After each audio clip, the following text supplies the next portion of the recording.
that I pay attention to that I just can't train people to do, but I can advise them to look out for it.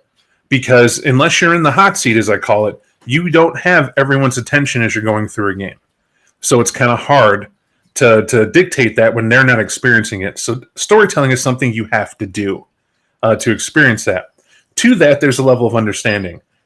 I happen to come up hardcore. We all know that tale. I've said it enough. It's on the website. Check it out. But the number one way I hated it, and that is a catchphrase, by the way, trademark, the number one way. The way I did it, I just grabbed a group of people, sat down, and explained to them what it was. There's this game, and it's Vampire, if you heard of D&D, and explain what role-playing was. That was the hardest part, but once done, I told them, you're immortal, Count Dracula style, and let's get at it. And then I had to help them fill out sheets, and the rest is history, as they say. But those games were, by my standard now, horrendous.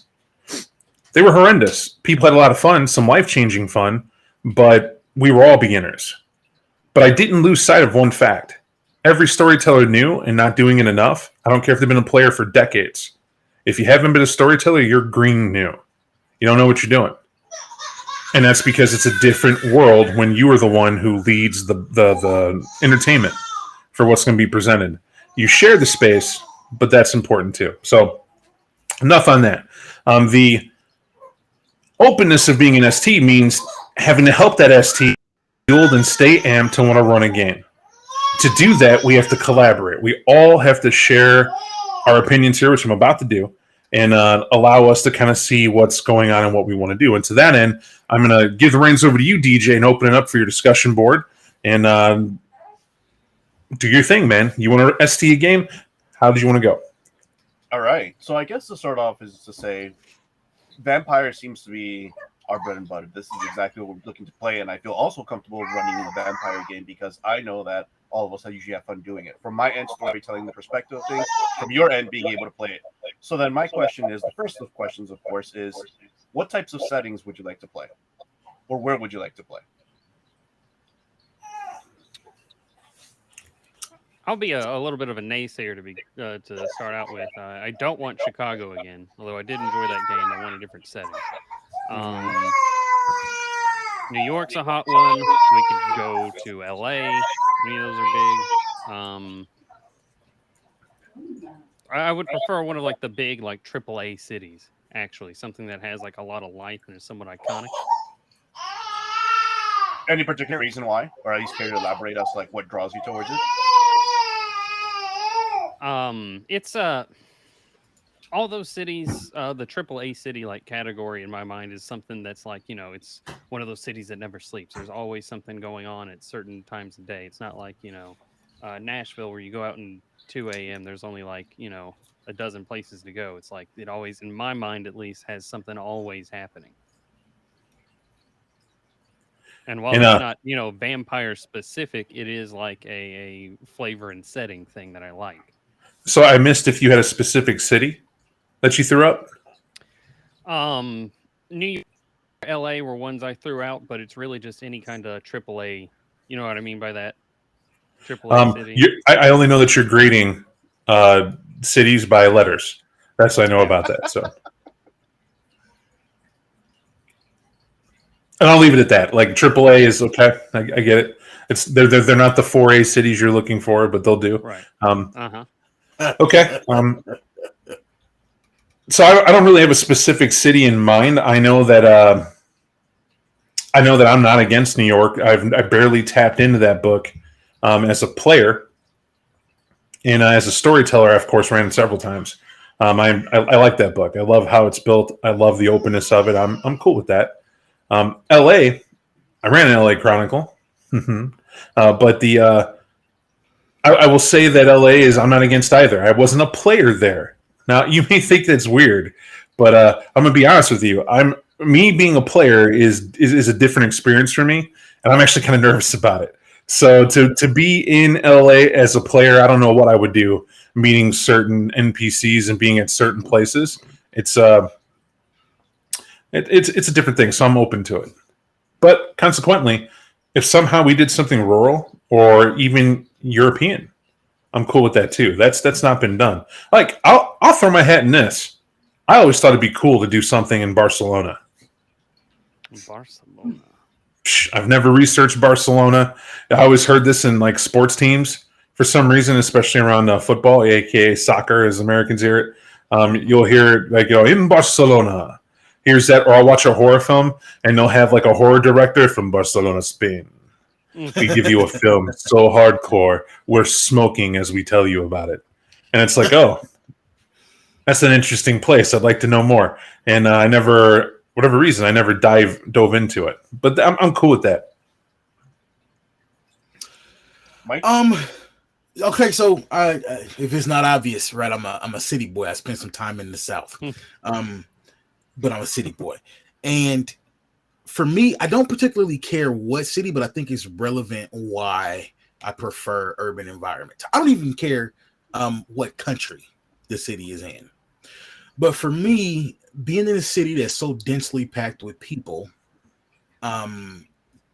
it creates this sensation of the unknown, right? I can be living in an apartment building or a complex, and 20 feet away from where I lay my head at night, there could be a whole other world of, we'll call it possibility just to be generic, taking place that I know nothing of, just because there are so many interests that intersect in an urban environment. So definitely that.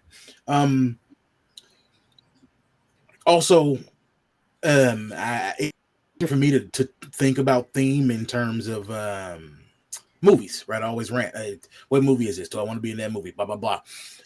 And so I've had Den of Thieves on the mind. The one with the Ice Cube son, O'Shea Jackson, Gerard Butler. With Robin stuff. That was great. I also had seen 3,000 Years of Longing. It takes place in an entirely different kind of city, and it's about an entirely different kind of story, but it still gives me that satisfaction of being surrounded by a whole lot, most of which I can't possibly actually know until I go find out, is what I'm driving at here. So I guess that's the theme of exploration, and a little seasoning for danger. All right, so we'll get into the theme into just a second, and the reason why is because the setting is going to be important as to where we're going to start flavoring our theme. But so far, it seems like we have no Chicago, because I think we've all explored it. So we are in a 3-way tie, at the very least, between New York, Los Angeles, and Barcelona. So I guess at this point, you would like to let me know what tickles your flavor a little bit, or you know what? Actually, this is a pretty good thing. Reason I say that is because we have these 3 cities here, but Mike actually got into it. Now that I think about it, Mike, I apologize in advance because you actually do give us a reason what might switch up our setting here, right? So let's talk about theme and type of game that you might want to play, right? And what do I mean by type? For our audience here, when we talk about types of games, most of the time the games that are introduced into to our players in general, or even when you're playing like Vampire the Masquerade, we're usually introduced from the perspective of like a neonate or like a young Ancilla, right? But it's always within the city itself. But you never get to play other types of things, right? So I know at one point some folks may want to play in social court and want to be like part of the Harpy and their talents, or they want to be part of the Primogen Council, or they may or may not want to be the sheriff and the deputies, Archons and Justicars, et cetera, right?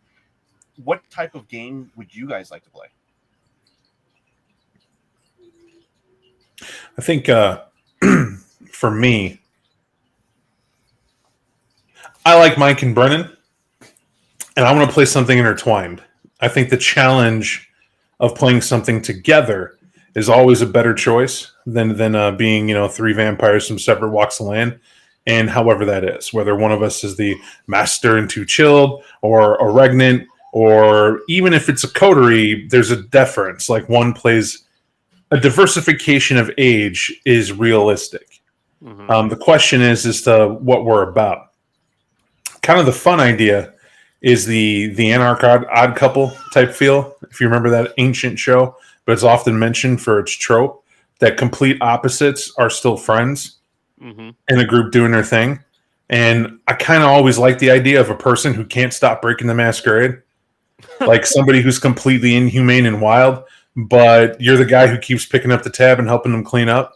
And why you don't mind it is because there's a part of you that's entertained by the trouble we get into, but they need you because you're a sense of calm and stability that kind of keeps them around and not completely losing it. for whatever reason, but nobody gets you to. So it's like what to do with that. But you can spread that as easy to 3 as you can keep it reduced to 2. And that's one theme I have interest in. Another one is, and this is going to be hard for maybe some people to enjoy. I like the aspect that one of us is terrifying, completely terrifying, and whoever that is, we never know.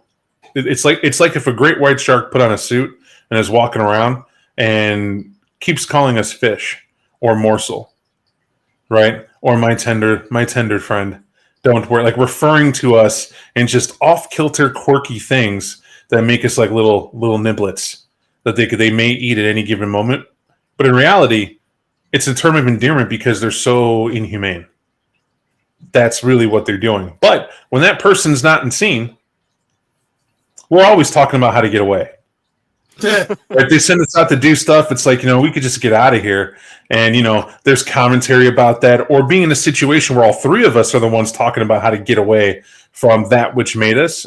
That could be a great theme too. But what I'm getting at is that we do something that's more of a challenge than we have things, let's screw shit up, and the classic climb a hierarchy ladder. Mm-hmm. I'm more interested in playing a theme intertwined. Yeah.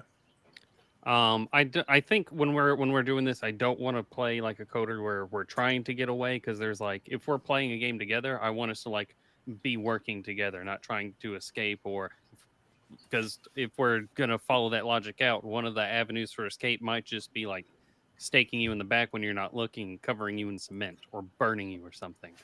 So but to that end, I want conflict in the coterie. I don't want like throats ripped out conflict out the gate or close to the gate.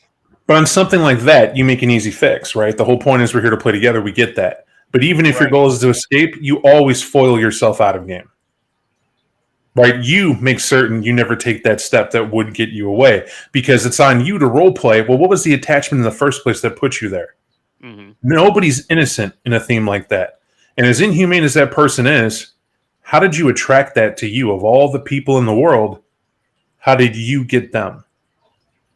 For as much as we hate to admit it, your sire or even the masters that you take, that you agree to be with or underneath, you could always oppose them. You could always die swinging at them and doing whatever if you really are against them. But you doth protest too much. And that's an old quote, but it basically means there is something in you that wants that person there and needs that person there, even as they need you. And so the out-of-character solution is, if we agree to that theme, then we hold to that tenet. And so that's what keeps us in the same polarity. Mm-hmm. That's not me pushing the agenda. I tend to agree with you. If we think in terms of get away, and if it's 3 players, we're not technically really working together. So I do agree with that. Mm-hmm. But no matter how it goes, that's just a trick we could do for any other idea. Don't think that we can't play. Oh no, we can't get away, because that's kind of the point of not getting away. But the struggle is there. That is the point. Right. It's the flavor. It's the flavor. Mike, I see you thinking real hard back there. Well, yeah. I mean, so Bob gave me a couple of ideas, and I'm trying to decide whether or not they're related. You remember the scene in Watchmen where Rorschach goes to jail, and he has to tell the other prisoners, right, that they're trapped in here with him, not the other way around. Mm-hmm. Right. I can't decide if that needs to be one of us or a local NPC, but that is a vibe that I'm feeling.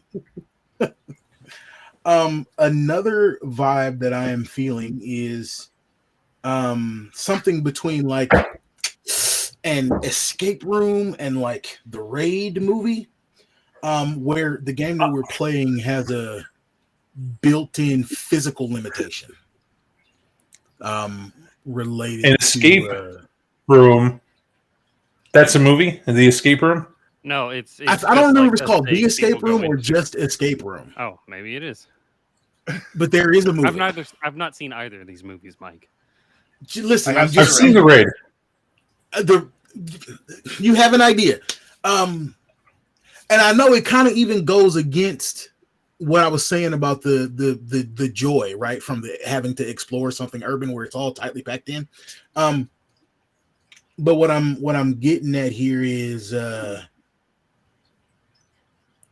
I find physical limitations, spatial challenges to be interesting, and I've seen that in two different types of movies: Escape Room and The Raid. Right? In The Raid, what they came there to do has a whole lot to do with that building. So are you wanting to be one of the ones that escaped, or like the coterie that basically set this up? Like as a coterie, we have like a hotel or some like large apartment block, and like that's our feeding grounds. So hang on a second, because when I'm a little lost because where that's oddly specific, anything could fit in that, right? Right. When we're talking about the confines of a hate, like certainly we're not going to, unless you want the whole setting to be inside a building. That is that even doable? Like, what are we? Right? Like you blew my mind. I've ever pulled off before. But it could. Talking about Cube. It could happen, is what I'm saying. And again, you inspired me. You reminded me of these films, so I had to, like, what if we did The Thing from the place? Because, there's the traditional... you just gave me an idea for a game, though. There's the traditional you meet in a tavern in D&D, right? What if the game prevented you from leaving the tavern and the whole game was in there? Oh, I get what you're saying. Yeah, but do one better, right? What if everybody was in prison, and that's where we're taking the glimpse from it of what's going on, and the prison, the power goes out. That's your first session. It goes out, people are wondering what's going on. Some of you in solitary confinement, some of you work the yard, one of you's a guard. And you're a guard who cares. You've been dealing with a lifer for a long time, but he's a shot caller, and he's kind of trapped in confines, but you got to open him up so he could breathe because he's been telling you how much problem he is. And there's that drama of, like, how it works, and of course you're going to let him out to walk. But everyone's got to figure out what's going on. But at some point, whether it's session 2, session 3, maybe even session 1 off the bat, the screaming starts. You start hearing that something's going on, and eventually someone encounters a bloody mess, and it's like a mystery, but you can't get out. Like, that's one thing that's abundantly clear. This prison's on lockdown, and it's only going to last for, this story would only last for a night, but the goal would be to get out. I could see that working, and I'll run that game someday. But that's mine. That's mine. Thank you for helping me get there, though. That's a good one. But you see what I'm saying, though, right? How the spatial element so is fertile. For Brendan, I would say that if you haven't seen The Raid, the equivalent is watching the movie Dread, where they just enter. Okay, all right. I was actually thinking about that because he's okay. I'm following now. Right, but Brentron wants The Raid. Okay. He wants The Raid. It's his film. Trust me. Oh, I think I know what you're talking about now. I just not seen it. It's some very small action stars whooping a lot of ass in very confined spaces, making it work. Just epic, world class beatdowns, just that nobody deserves. Okay, so are we wanting a game that's like high action, high violence? I'm fine with that. It don't have to be. It could be. I know it don't have to be, but like, what do you want it to be? Is my question. It doesn't have to be like high speed, low drag all the time. It could be higher than normal or whatever. You can say small amount of violence, medium, large. That gives me enough. Like t-shirt sizes for me. I can't really answer that question. I have a cane bro in my soul whose answers I don't trust, and okay, so it's at minimum a medium. So but I think pick on Mike about his cane bro addiction, which is well established. We get that. Can we put up there that we're looking for violence? Action has to be a part of it, but to me, it's vampire. It's there. It's just where are we going to encounter and what's going to go on. But Mike, you would like to see that as maybe for the first time a staple. With one caveat: careless violence is lame. Mm-hmm. So if somebody has to die, what I mean is that if we're bothering to get into a combat, I need it to be someone who needs their ass whooped. I'm not interested in like making a mess of a room to make a point to some person who we haven't met on screen yet. You know what I mean? So limiting. Like I just. No, I get you. I'm with you in that point. Meaningful comment is what you're saying. That's the point. I'm right there with you. No problem. If that's good with DJ, can that happen? That could definitely happen. I'm still trying to figure out, like, on top of that, what type of characters, like, what type of story do you want to tell? I mean, outside of the theme where it seems like we're enclosed and we're like narrowing in to kind of get ourselves out. From what perspective would you like to see the story? So at this point, at what perspective, I want to finish out on theme because we haven't even said that. We've said places, we said stuff, and we're kind of hodgepodging it together. It is a horror film, but you're going to get a horror game, but you're going to get that with Vampire anyway. So I don't necessarily need it to be a focal point. I want to agree on a level of realism. That I'm going to say. What I mean by this, it's okay to say we're going to take a neonate focus of the game. I like that. I'll steal the idea from Requiem. And the fact is that we'll never encounter an elder or anybody above us. We're all the equivalent in power level walking around, but that never has to be presented to us as that. We can always feel that there's something out there, but we may never encounter it because sometimes it's enough for us to have to try to pay rent or to hide one body or, how do we deal with the police chasing us? Are we really pissed off the wrong gang?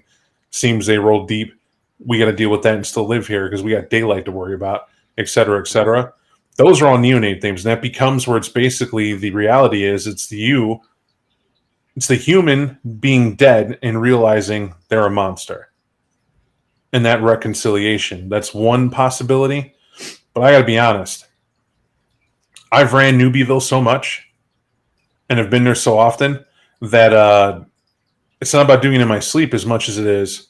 I think there's more relevance in how to play an experienced character or a transitioning character. And what I mean by that is that, okay, you now know you're a vampire, but what does that mean to night society? Right? That's great. You now get what you are and you have to pretend to be human, but that's where I want the focal point to be. That does take us knowing Elder A or how we would be introduced to I don't want the onus of being storyteller, hand us the book so we know everybody and where they're located and where the buildings are that we go to meet them. As an ST, I vomit in my soul when it's players looking for the laundry list to click on so they can move their little character icon over there and watch the show resume. I'm the motherfucking show when I'm a player. I'll tell you what I have interest in and what I want to go see. But if I'm playing, like, I'll give you an example. If I'm playing a Gangrel and I'm stalking the night and I'm looking for blood and I'm in the Elder's territory, that's up to DJ to play that Elder to come get mad. Otherwise, I'm carving the fat back off of somebody to get my blood for the evening, and I'm discarding the remains where I feel. After all, I'm not staying here. And I'm out. And if they never come for me, that's on them, but Bob doesn't care. And I don't care if that was Prince Vitel's backyard. Was there a sign? No. Well, if he gonna come at it and he gonna come with it, then come with it. But if you ain't gonna pull the trigger to show this little Gangrel how you need to act in some elder's domain, then I ask you a question. Whose domain really is it, bitch? If I came and did what I want and wiped my butt on your lawn and you ain't gonna come get me, big badass elder, I guess it's mine. And I move on. And welcome to the predatory ranking where you just got lowered. That's where I'm at. That realistic aspect of you do something you didn't know, hopefully, what comes makes you up to it, but gives you a chance to work it off. But sometimes you do something that's too far. It may be two of you get a chance to redeem yourself, but one of you's getting got. And that can happen. To me, I classify that as hard mode. As I tell everyone, because part of whatever reason, people's fantasy of being a monster is to have your hand held. Give me multiple choice options and tell me what the best choice is so I can always pick the right one so I can move. I'm not, I don't want to get embarrassed. Man, screw that. If I'm a dumbass and I decide that same Gangrel's a hacker and I'm going to walk in because I got a computer of one and I'm now going to mess with this and I'm going to break open this piggy bank. I got this bank across the street. I'm going to try to hack it. And DJ's like, well, how? And I'm like, I'm going to open up this thing and I'm going to threaten the guy to put his computer thing here, whatever it is. You mean the hard drive? I don't know what you're talking about. I don't know. I'll bring him over and bash his head on the table and he going to learn how to hack that right over there across the street. because that's me hacking. And DJ's like, well, I don't expect him to go, well, actually, you would know how to do this, Bob. You wouldn't do that. You have a computer of one. You would go to Best Buy and maybe try to find someone who knows what to do. And if you have some cash, you can manipulate it because you don't want to get caught by the prince or the deputy or anything like that. You don't want to raise that noise. And meanwhile, Bob's looking at his sheet with his instinct of 4, not a lick of conscience, some conviction going on, and staring at DJ like, this doesn't read instinctual. I think my way's better. I slam his head into the counter until he blurbs out of his mouth, I'll go here and get the stuff. That's better for me. And that's what I'm looking for. Why? Because, that's fun. That's entertaining to me. Consequences. I prefer realism. Sure. Yeah. I dig it. Mike don't seem convinced. I'm convinced. Somebody gonna die. I've seen it happen before. It's gonna happen again, and I suppose. Does that scare you? Does that scare you or bother you? As long as it's good, it's gotta be sweet. If it's gonna be short, well, then we have an accord. Brennan, I'm down with this. Still going with one of those initial things that played out because I'm assuming someone is going to play that monster-esque vampire that calls us like. I want to play the straight man in this scenario. All right, I want to be that. You want to be the little baseline, spoon like in prison. Sure, what the fuck ever. Like, if this is going to be an odd couple, people might expect the like monstrous vampire, but I want to be the odd one in that I actually seem pretty monstrous. I'm like, yep, always upbeat in front of people. He's just feeding all that, and like in my head, I'm like, shit, we got to clean this up. I don't know who's coming after us, like all that stuff. But he doesn't break the character that everything is fine. So with that, we can have all these antics. That's fine because this is fun to him. Maybe he came from some like boring background and like as like terrifying as all this is, there's still the not adrenaline rush because he's dead, but the equivalent of it. All right, screw this. I say I got a theme idea. It's one we toyed around a bit in passing, just to get at Brennan. We make Mike the sheriff. We play deputies, me and Brennan. But Brennan has chosen the straight-laced investigator. I'll be the good cop to the bad cop. Yes, I like this. I like this a lot. Wait. So yes, you're sheriff now. All right. That's if we want to do Cam. Don't let me take it away from you. Easily this translates to Ductus or leader of the NR gang or whatever it is. I can find spots. I was going to say there's no good cop in the Sabat pack. Oh, nene au contraire, my friend. There's always a good cop. Because if it's one thing I enjoy doing, I love knocking the dick of bishops and would-be archbishops in the dirt because they think, this is my Ductus Mike. And they go, well, you know who I am, do I? I'm the bishop that participated in this. You'll show me respect. I know you get up. We're going to find out what it means to be free. Or you can chill out and you can just explain to me why you are what you are. And either I earn their respect or I'm getting my ass whooped by somebody on the sidelines, but it'd be all three of us because we a pack and I drug you into it. And that's how that should go.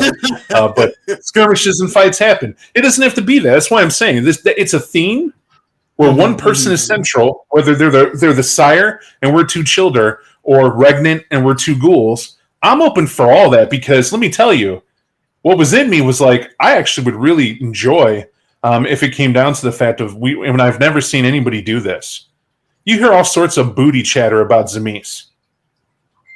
We're going to play Zemis. We know how this interplay goes, this, that, and the other. And I say to myself, what would be really cool is if we take on the challenge of portraying what that could look like amongst three people, right? Got experience, what would it be? And you have room to be really useful. So you can have a Zemis who broke away, or whatever you want to call her, even if it's dark, it doesn't matter. But one's the Zemis, and another one is like, a revenant. That can happen. They don't have to be a vampire, but they are one who serves. And then you have a legitimate, not a ghoul, you are a prospect. Right? What is that? Why did I select you? And this leaves an open exploration of rather humorous sides of the coin, because to me, the person playing the would be master, they have to portray all the aspects of being the dragon and what that means, and lordship and everything like that. Magnanimous, hospitality, but definitely the possessiveness that you look for in that clan. But how they're going to portray what that is up to the sculpting of the concept. But when it gets to the relationship, it is that they are a mentor or a doting father, a caring parent, at least in your perspective, as you play that role. Meanwhile, back at the ranch, you have a revenue who's like, dear God, I hope he leaves me alone tonight. Hey, how's it going, boss? What's, what do you need? What do you need going on? What are you talking about? The family could use some, don't worry about that. What do you need? I'm here for you. Oh, my favorite son, hand on the shoulder. I need you to come with me. Get the carriage, and we'll be going. It's 2022. It's a limo, sir. Remember the picture? It's a limo. We climb in, and we're going to go somewhere. Yes, right away. And do I need to bring the soil? I don't know. Do you? Fuck.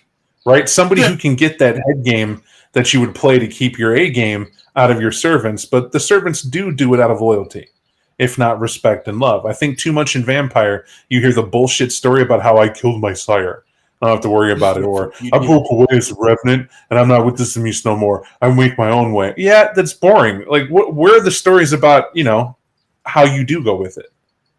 And that's one aspect, right? Seeing that. But then the final one is where that prospect chilled lives an enchanted life, is aware the revenant might be odd, but maybe that revenant's like a best friend, like around all day, is in charge, and you really don't get the creepy guy at night. And why you say creepy is because he does give you the chills.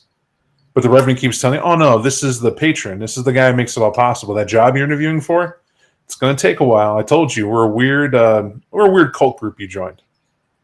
Into the occult you were. It's why we targeted you. You can understand some things. And you're a med student, aren't you? Well, yeah, I'm an EMT. Like, you got to work tonight? Yeah. Goody. Well, then we'll take your carriage. Man, the ambulance isn't a carriage. Like, what about my partner? Pay it no mind.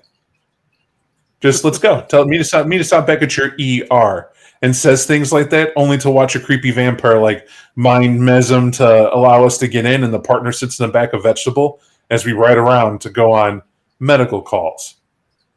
Right? That could be highly entertaining, but I'm just pulling that out of the ether to showcase how that's entertaining and can be fun. And you can meet still some of that action, some of that necessary violence as players. But I'm excited for all that. But as long as those relationships are there, I'm there. But if you can't tell, I'm overexcited. I really need you guys to nail it down that we're doing X and we're doing Y, so I can take that energy and focus into what I need to be doing. He's going to hentai tentacle monster all over the place if you don't stop him. Jesus. Okay, wait. So to prevent the pseudopod DJ from popping up, I'm still more interested in that like sheriff and like good cop bad cop deputies approach. That's what I'm leaning towards as far as where we're going. Sure, I'll be the solid object. Y'all can play the odd couple. Are we going Cam? Any objections to Cam? I'm fine with Cam. I dig it. All right, Cam. You want to play a sheriff, Mike? That's important. I don't. It doesn't.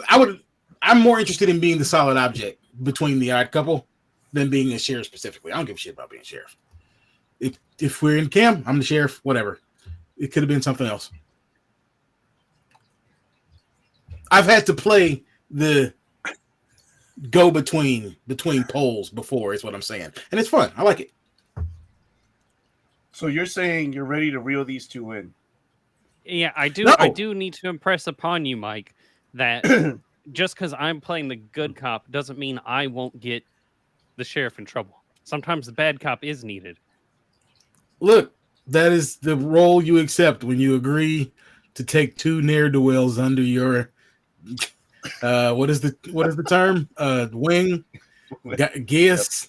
Yeah, vampires, bats have wings, whatever. Yeah, right. You know what I'm saying. The gauntlet's been thrown. All right. So we got Cam Sheriff, good cop deputy, bad cop deputy, urban environment. Mhm. Did we say yes or no on confinement? And where do we land on theme again? I forgot. We didn't land on theme yet. We didn't. Fuck. All right, I'll shut up. If we're doing those themes, I'll give easy themes just to narrow that down because I'm now seeing a focus here.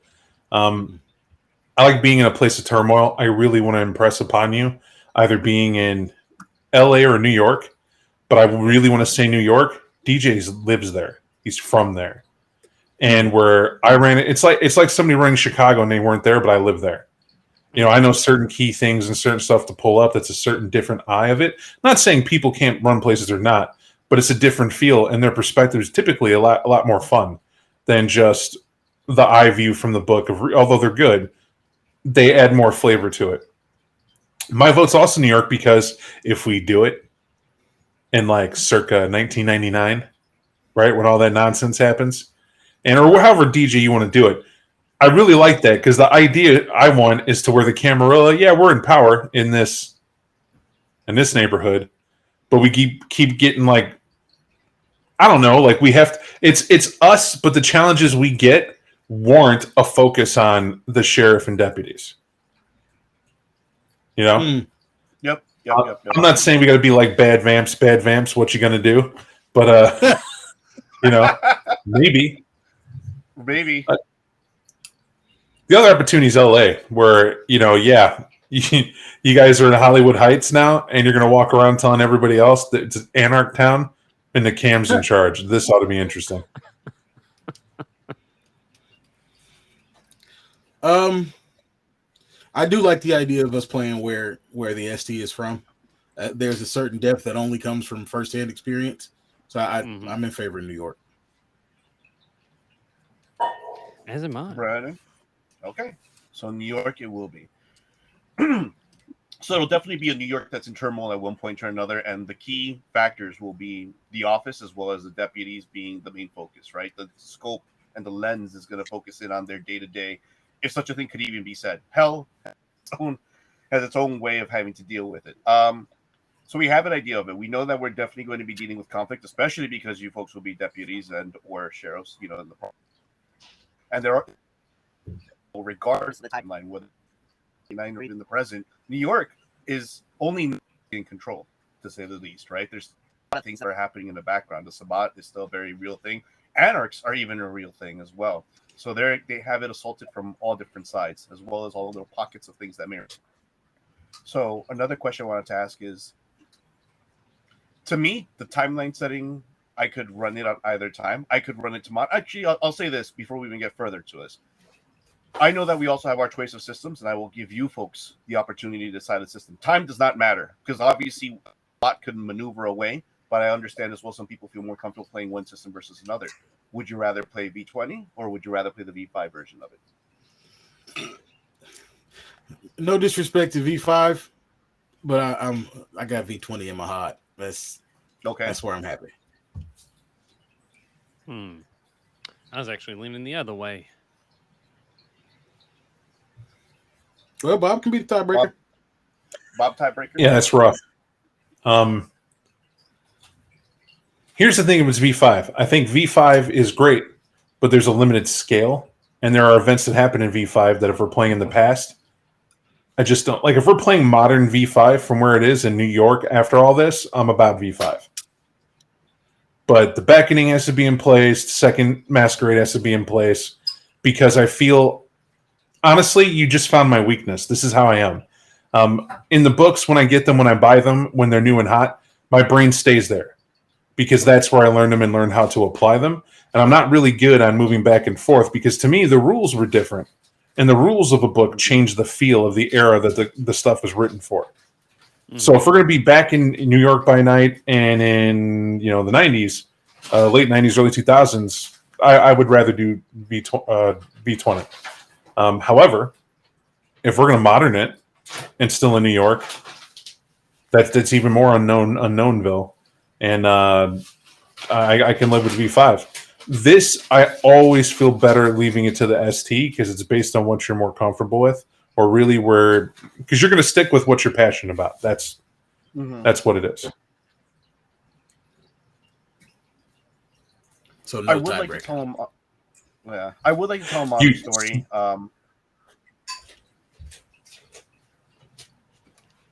Go ahead. Oh, shaking my fist. It's because Mike goes, so you're not going to do a tiebreaker. No, I'm not going to executive decision. This DJ get a choice too.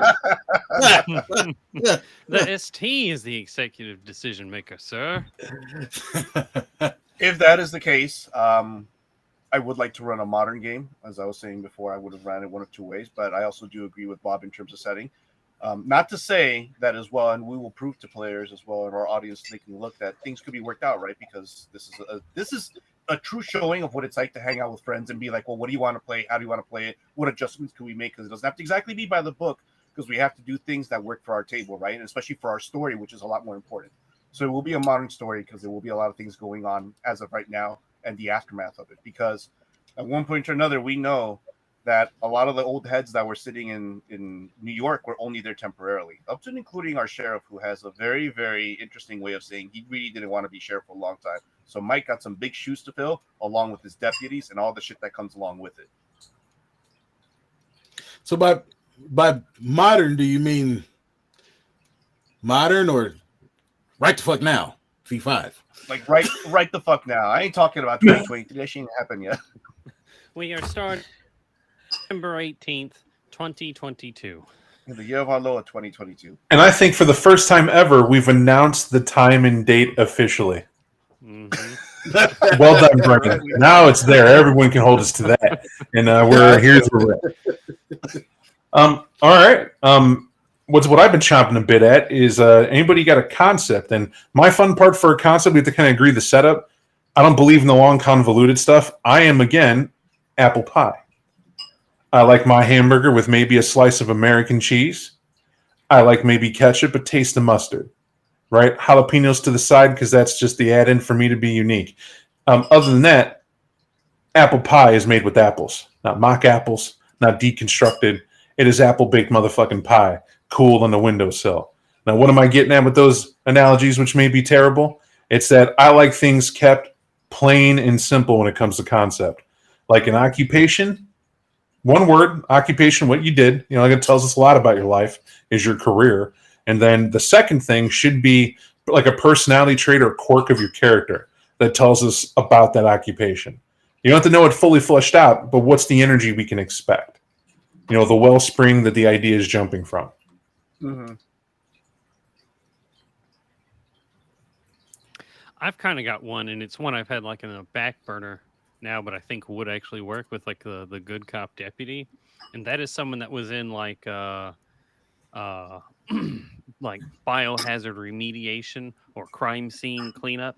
Someone that has to have like that attention to detail, and like one of his quirks is he is still an incredible germaphobe even in Undeath, and that applies to the people he eats from too. So you're a forensic germaphobe? Yeah, and no, I'm not playing a Malkavian with this. Like it was someone that had like a decent company that was growing up. He was actually embraced as a Ventru. So, but like again, we're getting a little out of there. So I'm just like, just so I can match up with you is what I'm trying to. Trust me, I this works for me. This is my process, which is out of the book. Mm-hmm. I believe in how they wrote it.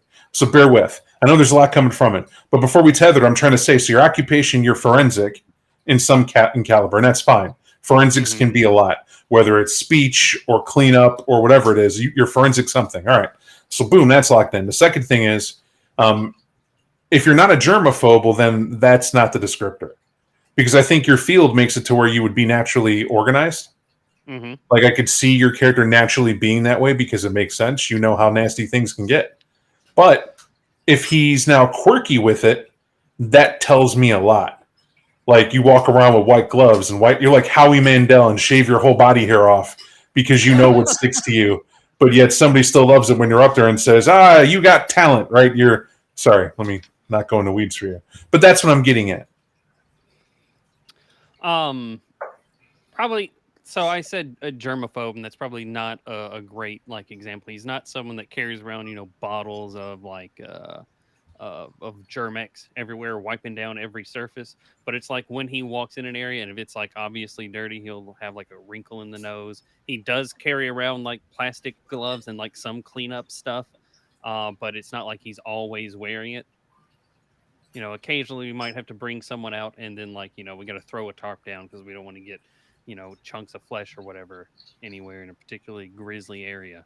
But someone that is at least knows what to look for whenever we get into a spot that might have been pretty messy. Does that make sense? It makes sense, but like, could you put that in abbreviated 2 words so my brain can keep up? I'm not good. I'm not that good. Or maybe I'm just asking for like, what would you call that? Yeah, I mean, we can help guys. I would just call that for like forensic cleaner. Just a forensic cleaner. Okay. I say just so I know, not saying that needs to be more than that. 2-word descriptor helps a hell of a lot for every concept. Mm-hmm. Okay. So I also get that your guy is really straight laced. The guy's really like a gum chewing, pay my parking tickets type.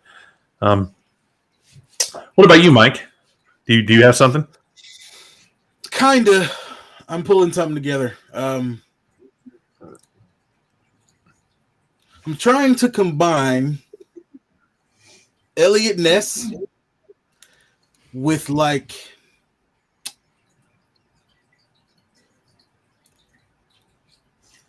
okay, you guys remember the character from the League of Extraordinary Gentlemen who I'm familiar with this film. had his Thank God for Netflix. Fucking Dorian Gray. Elliot Ness and Dorian Gray. Elliot Ness and Dorian Gray. As in Stuart Townsend, or are you talking about like actual Dorian Gray, as in the character from that movie? No, not Stuart Townsend. Actual Dorian Gray, the character from I think Poe. Is it Poe? Am I tripping? It's a book. It's a book on its own. I don't know who the author was. Point is, Elliot Ness and Dorian Gray. Right, I'm trying to put these two things together. So you're a driven hedonist, or actually, if we do it with occupation, you're an investigator hedonist. Because Elliot Ness was a prohibition agent. He's like the opposite of a hedonist. Right, but it's the concept of it. Like, so when you say Elliot Ness, it's somebody with a purpose that is skilled in your occupation was to capture someone, to pursue someone and capture them. That's what you're getting at? Yes. So that's like it's something. So we can say, is that an investigator in that type, or is he a cop, or is it something like a bounty hunter? No. Definitely in life, it would have been actual, either some sheriff department or one of the alphabet boys or whatever. Genuine professional investigative experience. Okay, so we'll just leave it investigator. But hedonist is the second one? Yeah, because in my mind, the reason he gets embraced is because he didn't have control of his vices.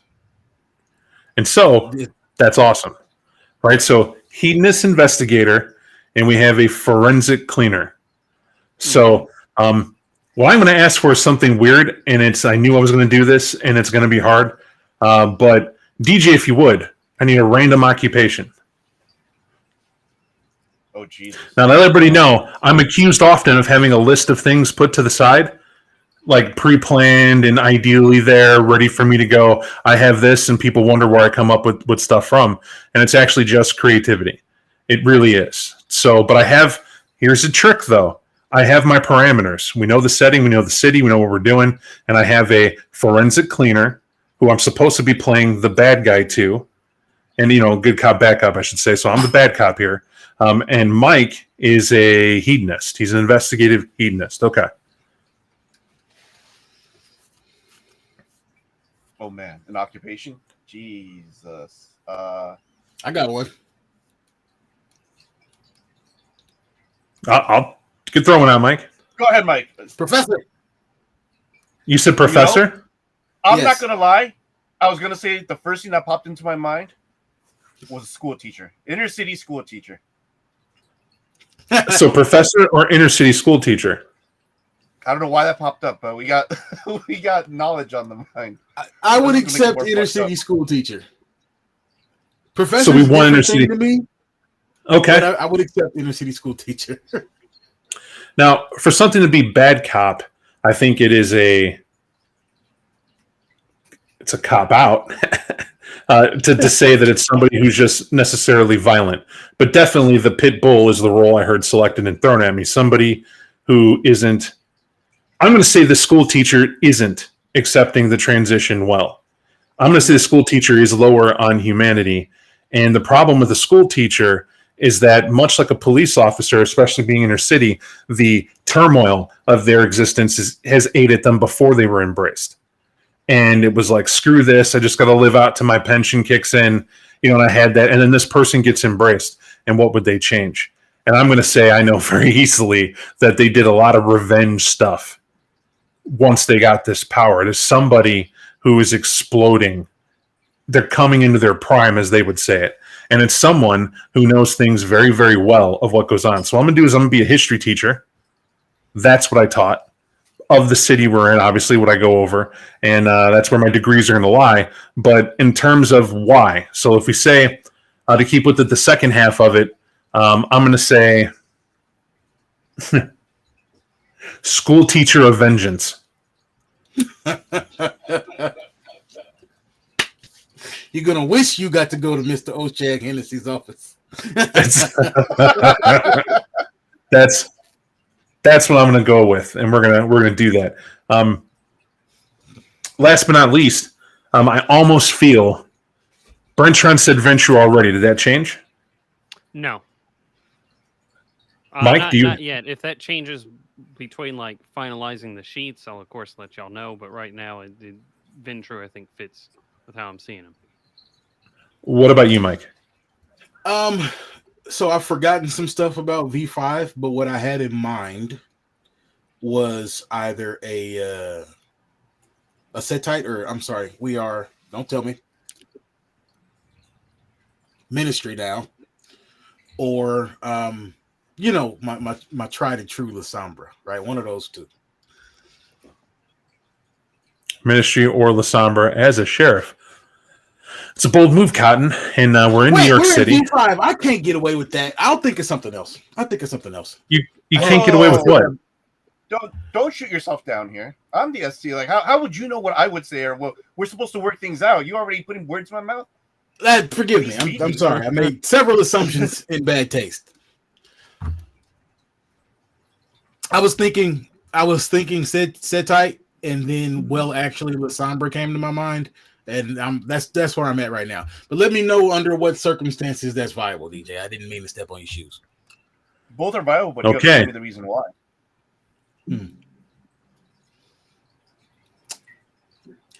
Well, the reason I would think of a La Sombra in a law enforcement position is a theme we saw real strong in our Chicago game. They're expendable, and they also, just as a rule, tend to be super effective. But I'm also thinking of somebody who wasn't a former Sabat member, and kind of got the stink of the La Sombra's defection on them, even though they were never part of that sect. Am I making sense? Like somebody who 20 years ago you would have called a La Sombra anti, because they were always Camarilla, right? But things change, stuff happens, the clan leaves the sect, everybody knows what your clan is, and then it's like, well, were you always Camarilla, motherfucker? You know what I'm trying to say? Am I making sense? No, I'm just letting you speak. And then the reason I was thinking Setite is purely because I've never got to play a character that is explicitly instead of implicitly corrupted or okay with corruption. Like, I've played a lot of guys who fucked up and tripped and fell into a lifestyle that was a perversion of what they said they were, right? But the Setite's inviting to me because I would be interested in playing somebody who, like, corruption was part and parcel of their day to day, even when they were living. I've played one character before that was similar to that, and it didn't last that long. So yeah, that's why I'm at where I'm at with two clans.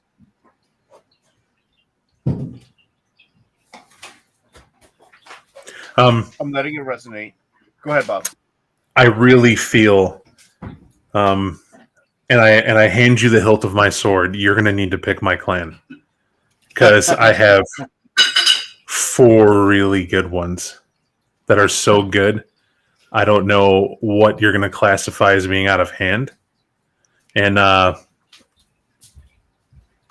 could walk through them. But remember, it's the school teacher of vengeance. And the easiest one that comes to mind is a Bruja Helene. That's the easiest. If you'd have learned your fucking lessons right when they told it to you, I wouldn't be here cracking your skull open to see what it is that actually did stick in the inside of your cerebellum and then poke at it. That's what this is. And that's one. It's real channely violent. The other one that I liked the one that I liked the least, that's my lie, folks, if you don't know. The one I like the least is always the lie. It's the one I like the best, is the Malkavian. It is the school teacher that gets it, gets life, gets the corruption, gets what it is, and that what we need is a reset, a breath of fresh air. And no better breath of fresh air than to convince a hierarchy that their positions are tainted, that they're the source of the corruption, that they will never stop the endless cycle of raising what they have to kill and committing the violence over and over again. That's what they're doing. And that's the new lesson that I follow now to teach everyone. And so before you think it's, oh, so you're an anarch then and you jump in the bandwagon, no, I have one goal. It's to convince the prince to lay down the crown. Because if there is no one of authority, then we truly can be the vampires we were meant to be. And this gets a lot easier because we will tear each other apart. And that's, you may be wondering why. And I say, school teacher of vengeance. You're all corrupted, evil bastards, and that's the way it is. And I said to myself, I could define that better, and that can go so much cooler. But that's a great NPC, by the way, of all the things that guy could get up to do. And I said, all right, promised you 4. The other one I had was a Vampiro, and it was completely not like you expect. This is somebody who seeks to bankrupt the city. It's to do the reverse. It's to empower the middle class to be the new rich. Because the rich now, they're doing what? They're sitting on large sums of money, expecting the system to correct itself, and they're not using it, and they're not helping anyone. But people don't need $33 billion sitting in their bank account to live off the residuals. They don't need that when there's tons of people who need homes, food, and help. And there's all these resources out here. But the resources of those who would get it's not a handout. And we need to trim the fat. So there is a whole process of him using the Camarilla in order to do just that. And so when he trades and deals, he makes odd things done as a deputy. He might get to you and Brennan might say, oh, don't worry, Mr. Permingen, we have this. We're here to calm it. Don't worry about it. Meanwhile, I pull that Permingen aside and go, what he means to say, we're going to collect this info and we're going to go sit and have a chat with the sheriff. And if you don't like this to end up in the prince's lap, I have something I'd ask of you. On October 9th of next year around this time, as it turns out, rice is going to take a dip in the stock market. And it will, because you're going to invest no less than the sum I'm about to tell you. And you're going to do just that at that exact moment. You will be recouped on any losses you get, but there will be no loss. And no, you don't get to ask me why. And this is by design. So you make a choice of what you want to do. And that's that. And that's why he's bad cop. He's making deals that aren't boons, sticking it to people he shouldn't, get Mike pulled in to like kind of go, what the hell is this guy doing? And Mike having to go, well, you know, hey, what are you doing? And me go, nothing, boss. Just earning you some change. Just trying to help you out. You know, planning my future. And that's one I kind of enjoy a lot, but maybe doesn't have to be. And then the final one was, well, they're not called that anymore, but I would call it that because of the way I'd play it. it would be a Giovanni, but not like you think. It would be somebody who, I don't know why, but I like the idea of being, I'm someone from New York that got embraced by some guy who said, he liked my Italian blood and he didn't figure it out. I just got out of a dime in the pen. And what did I go in for? Well, it's none of your business, but are you a cop? No? Okay. Because I cracked his motherfucking head open because he owed uncle his shoes on time and he didn't bring them. And who else was going to do it? You? So I did. And lo and behold, I got bit in the neck and it hurt like hell, and here I am. Oh, someone explained to me the weird guy I got to report to every month with a handful of money or apparently some baubles from people I killed, and the guy sits with a weird mask. Looks like he's been in a famine since like the 1800s. Weird cloaks and whatnot, smells like ass. Yeah, apparently I got to call him the boss. Can we help me figure that out? This is why I said there's virtually no claim you can't give me that I can't fit this concept in, but some I like more than others. I have my preferences. Help me. Help me. I'll throw my two that I enjoy. I rather enjoy the Malkavian one and the Hikata one / Giovanni. I had the same two. The exact same two. Then I will vote. Tiebreaker? Hikata. They got done.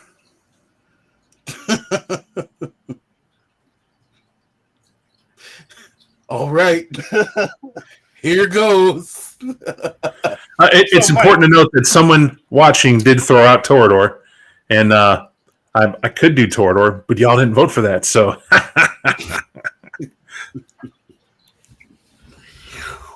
We already have some. That your ministry member is much more like Norman Stansfield from a professional.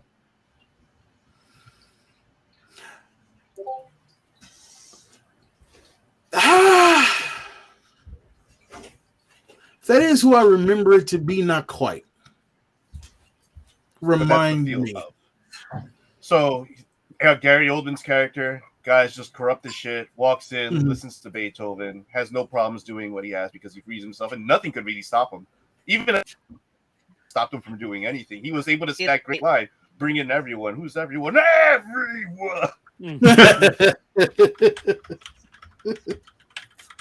I was thinking more like Bad Lieutenant, but that didn't have a good ending for that guy, so... The reason I say not quite is because that guy doesn't give me the impression that he would be trusted to wrangle potentially problematic but talented deputies. Why would you say that? He's effective, is he not? He is. And he had a whole bunch of like lackey crews. He had a dude with dreadlock rust. My dude was like, he was just chilling. He was part of that crew as well. I'm just like throwing it out there so our audience kind of has an idea of like what I'm picturing in my head when you mention certain concepts as they pop up. If that is the arrow, if that is the neon sign in your brain, I'm gonna go with it. Okay, so what would you like to choose then between both? Well, so the more I thought about it, like I feel like the La Sombra is more appropriate, more interesting for what we're doing, and the Setite was me being a little bit selfish, right? Okay. So my instincts are telling me the formerly La Sombra auntie, now apparently just La Sombra sheriff, who I don't know. I imagine that I would have got to be sheriff just because of some relationship with whoever the prince is now. Somebody bringing in their own guy. You know, nothing too complicated about that. What did I miss, Bob? Did I say something silly? It's dude. I'm on a tear. I was just. Sorry. I didn't want to interrupt what you were doing, but since you asked, it's school teacher of vengeance. It's this guy learning that oblivion, and he has a little handbook where he wrote down sticky notes. All right, I got this guy. I put him in the back. That's you guys. Calm it down. He's got the gag in place. I gotta wait till midnight, and then I gotta carve out his thigh and rip out a bone while he's still alive. Well, how the hell do I do that? And then I beep, beep, beep, beep, call it Brennan. hey, how do you keep a guy alive after I rip out his thigh bone? Because I then got to tie it into something and apparently beat him to death with it. You got to do this ritual too? And Brennan's like, no. And I don't even think you're supposed to tell me you're doing that. And it's like, oh, well, you want to come over and help me out? I got a part. Look, you always need a good study partner. I told my kids that too, but nobody listens to me. But it's a necessary thing. I really find this to be it's a lot of. Thank you. I'm quiet again. If I have to deal with that, I'm not playing the set type because that game is going to go off the rails by session 2. Mike, you just throw yourself under the bus all the time. Why would it fall under session 2 in terms of you feeling that can't be possible? Also, if you decide to go the route of Via La Sombra, right? One of the things because I'm being honest, right? I'm saying the things that I'm saying based on what my history has told me my tendencies are. Right? I'm going to try to keep both hands on that concept until I'm deeply entertained by doing something else. And then we'll be right after we won't be playing the game we said we were going to play. So instead, I'm going to choose the concept that makes it easier for me to remember what the fuck I'm supposed to do. Because both would be fun. But if I've put my mind inside the La Sombra ante trying to hold earned reputation after his clan screwed him over by deciding we want to be Cam too, it's easier for me to play the solid object between Brennan's character and Bob's character.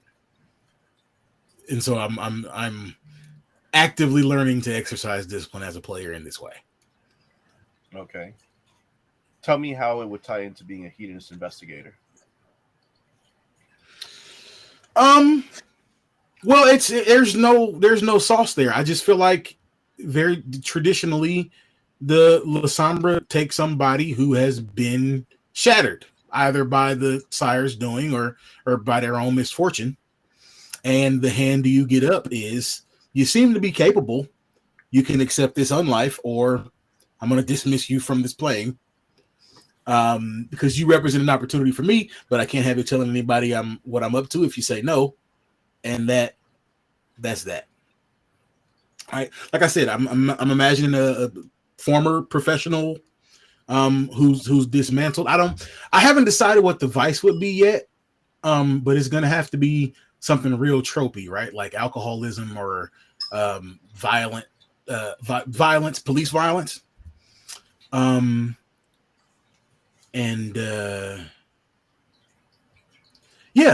Yeah, I feel like he was his own undoing. Right, but if the Sombra are practical creatures, right? Because there's a certain thing of they break you down just to prove that you can do the fun. You've told me about his past, but you haven't told me how he's crawled out and become something of an exemplar for his clan. Well, I mean, there's a great big addiction that replaces whatever your previous addiction was, unless you're unlucky enough to be embraced with certain flaws, right? So every baby vamp has to learn how to satisfy that addiction, and I'm thinking he managed. And now that you asked me that question, I'm kind of curious about somebody who might be better suited for a vampire's lifestyle than for a man's. But I don't know. I'm putting this together on the fly, and I'm not Bob. I got to chew on it. So, kiss it. Keep it simple, stupid. Kiss it. What's your concept? Hedonist investigator. You see a La Sombra as a hedonist investigator based on what you said? I know, I sure don't. I could throw something out for you. I could see a Bruja. I could see a Torador. I could see a very eccentric Malkavian. I don't see a Ventrue, if only because you typically, especially in Camarilla, you have a stronger hierarchy looking to regain their strength in V5. That might come down even hard about what you do and don't. But that could be why you play the Ventrue that can. Right? What if you're a rook in the clan who got sheriff to prove it, and you got an important sire? I mean, it's all in how you build it. But at your core, you're a guy who lets a lot of shit go. But you got to learn. What if you were given us as that challenge? right? You want to prove your way up. That's a great way to do it. The people drawn to playing Lasombra in V5 are folks who don't get that the draw of it is the razor's edge of life and death. And what sucks is you have a storyteller who won't pull the trigger when you screw up. See what I'm saying? If you want that Lasombra as a long life and a culture and everything else that goes with it, play the ones that didn't betray their sect and aren't basically on a run begging the camera to belong, who are the enemy, who still have a lot of vengeance and angst towards what they did because they know the Lasombra ran that sect that is the Sabbat. The structure, the hierarchy, the direction, the flow. No. That's where I was at. That's what I was saying before about. I think it would be interesting to be somebody who would have been a Lasombra anti until the Lasombra flipped, and they got that stink on them. Too many mind, bro. Too much. Too many mind, bro. Hedonist investigators, where you started. I don't. That simple, beautiful question. Why would your sire choose you, the hedonist investigator? Because I was good. I might be sleepy. Forgive me. Right. But to help you address that, that's often what people say. Right. That's often the most common thing said because I'm that good at being an investigator. Like, okay, so you're a good investigator, but you're also a hedonist, right? Remember, Dorian Gray was the inspiration. He wasn't just a hedonist; he was a fuck up of a hedonist. Right? There was some slop to what they did. Right? So where in that spectrum are you drawn? If it's just a hedonist, okay, but you're not so bad then. To be somebody who likes his pleasures and that's part of your quirk, that's one thing. But when you say Dorian Gray, we're talking about the debauchery king. Yeah, he went a little far. I didn't think about that.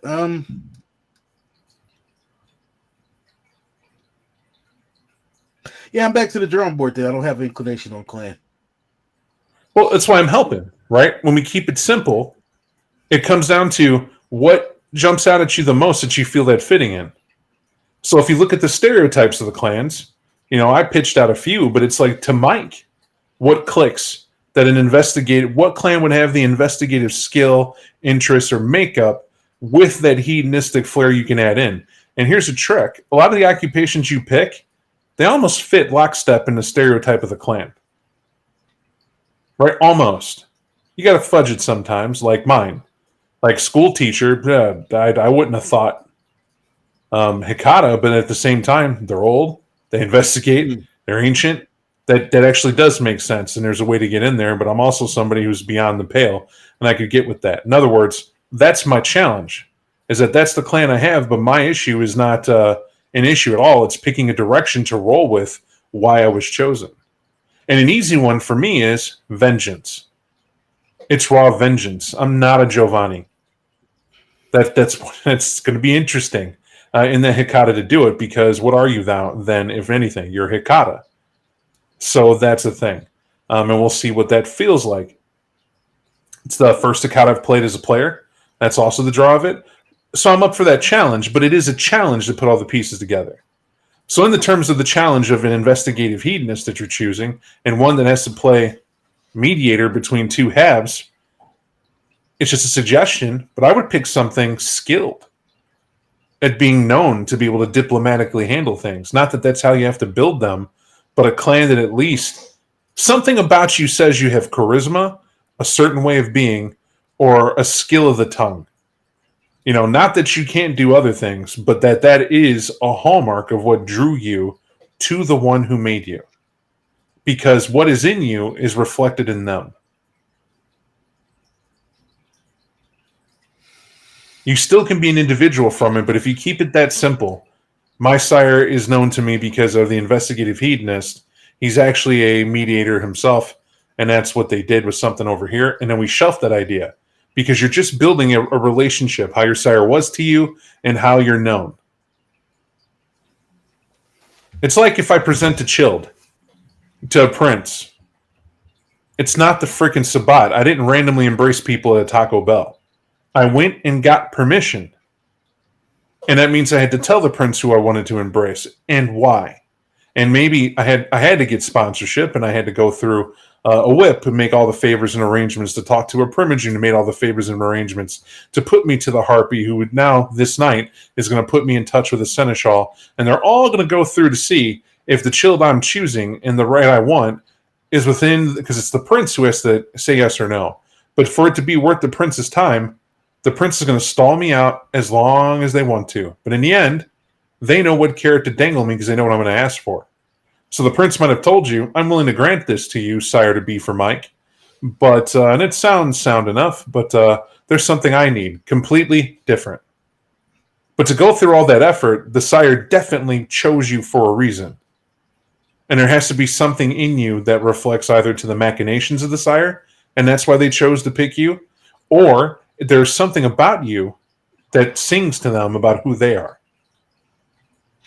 Loneliness is part of ennui. Companionship helps combat that. And you might say that at some point in a vampire's life multiple times, you would choose somebody to help take the edge away from forever, to be able to show them the world through your eyes and maybe learn something new about yourself.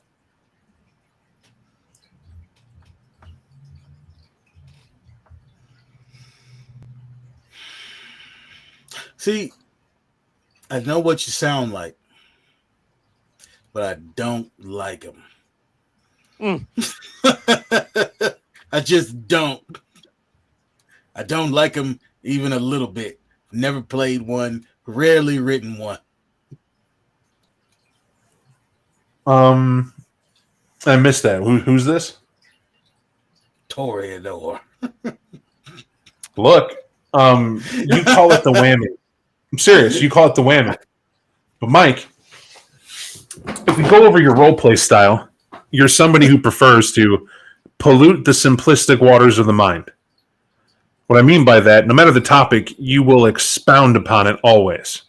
You will go forever to exhaustive lengths to dance around something that is ultimately your choice. I feel a lot of players do this because you yourself, you don't want to admit what you want to play. Really, truly. I know that's what you're doing here. And you're trying to showcase that you can play something else. But at the end of the day, the question asked is, well, I said all the things. There's nothing I'll say no to. Help me define it down. You're saying, well, I guess, but maybe, well, all right, that wouldn't fit, and you wouldn't let. You're actually doing the permissions dance. And that's exhausting to watch. I said what I wanted to play, but it was a bother. Right. Is it a bother? I didn't hear DJ say it's a bother. I heard you walk away from it.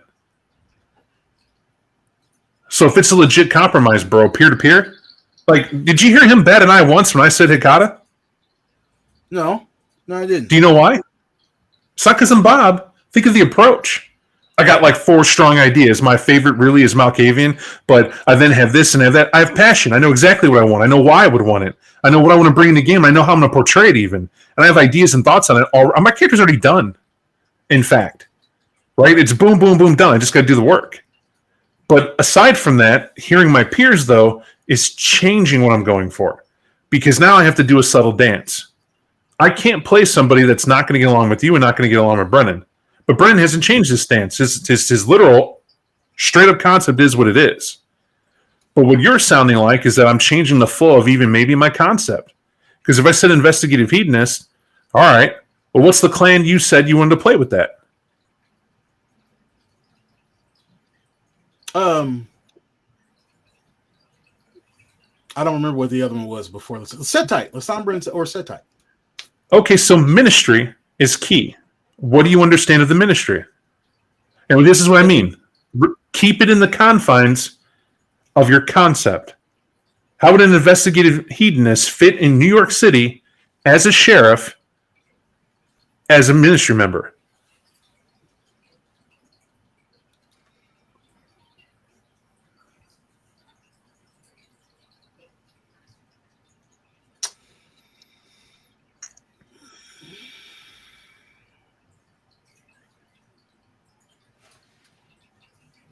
Well,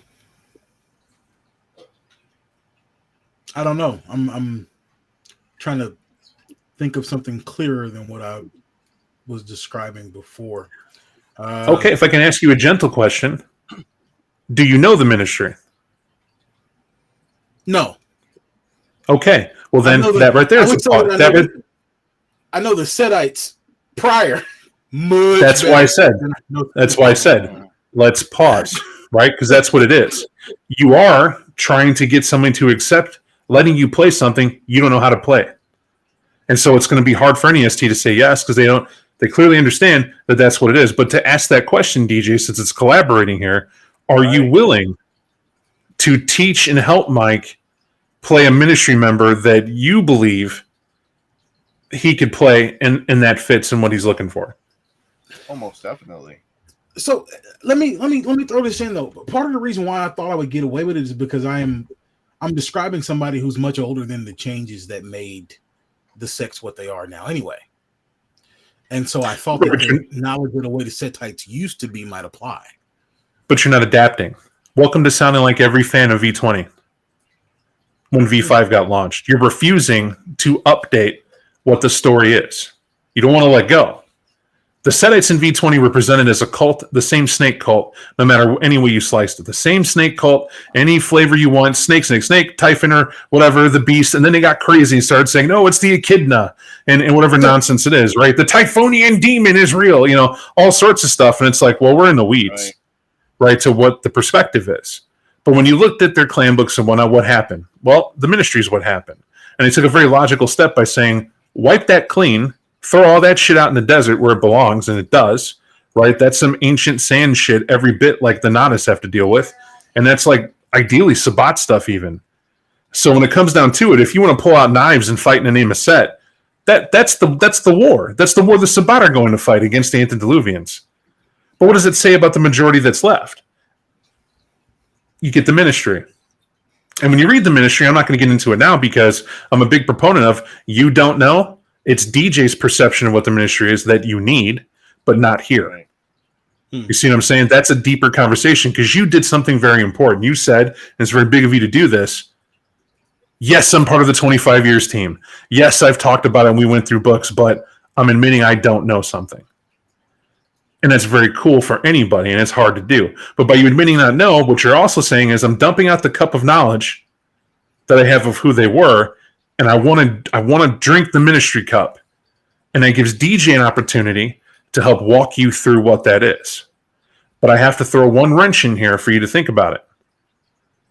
Do you want to try to play a sheriff that has the additional add-on of 2 experienced players that you're playing the rock to, in addition to learning about a clan that you don't know in V5, on top of being burdened with the responsibility to carry all those plates? Is that something you feel you can do? Because I'm concerned about that as a player. Which was the original reason for my pivot to the Lasombra. You'll recall that I said, if I pivot to the Lasombra, I'm deeply grounded, and I feel much more prepared to act as the solid object between your 2 characters. But you're not realizing what you're doing. I call that a dodge. That's a dodge. I stacked it in front of you, and I wrote a verbal contract that said, you are aware of all that will be expected of you to do what you want. This is what it takes for you to play what you want. And what you went was, I'll accept the consolation prize right now. Yeah, because that's what I said originally. It wasn't. I don't understand how you're not, but you see what I'm saying. You can play what you want to. DJ's already even said yes. He's already even said yes. And you're going, but I already said I'd play Lasombra, so let's just do that. Well, then, if you're still pushing the Lasombra, is it that you really don't want to play the ministry and you're just going to do the Lasombra because it's what easiest? It's where does your heart lie? I wanted to play the ministry guy, but the Lasombra was acceptable because of what I gained in the trade. Okay, right. Acceptable to who, Mike? It's only you. It's only you, bro. This is only about you. I'm talking about my own concern. What I said was not your own concern. We're not. You're doing this. Is called falling on your sword. Where you're trying to say, I want to consider everybody else. I want to consider the ST. When I'm asking you peer to peer, bro. When I said, what do you want to play? What do you have interest in? Your passion's important here. What do you want to take the challenge of? If you heard what the challenge is to do the ministry and do all that, then that's where we're at. And that's what you agreed to. Right. And then he can work with you, and then I know to take it easy and build something understanding. You don't know all the things. Brennan does too, and we can work with that. But yeah, but I'm not interested in being the person you got to take it easy for. of course you are, because you don't know.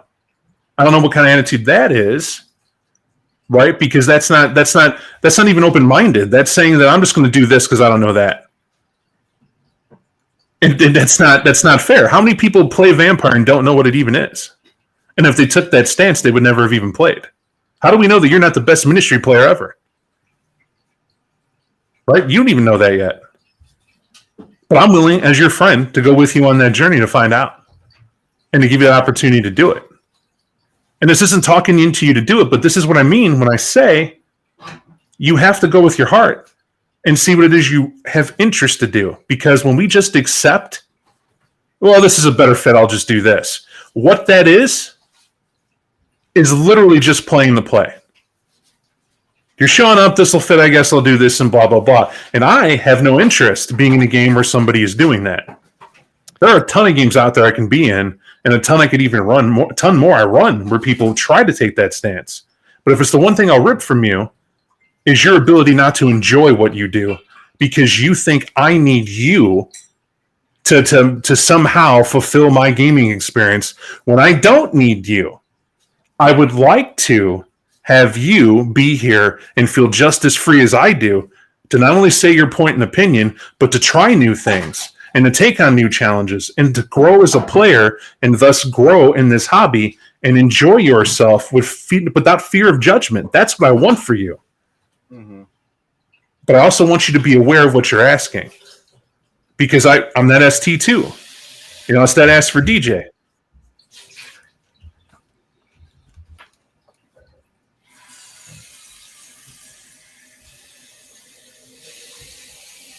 I was saying, if that's the want is important, man. If you want to play that ministry member and then get through it, we could work through it. And there are many, many ins as to how that's possible for doing so. We just don't know it yet, but we could work on it together and then make that happen. Because I'm still going off of, for me, especially as the ST, when we started, especially with Concept, Hedonist Investigator sounded great. So following through that line, to me, it seems a more perfect fit. I'll play the ministry.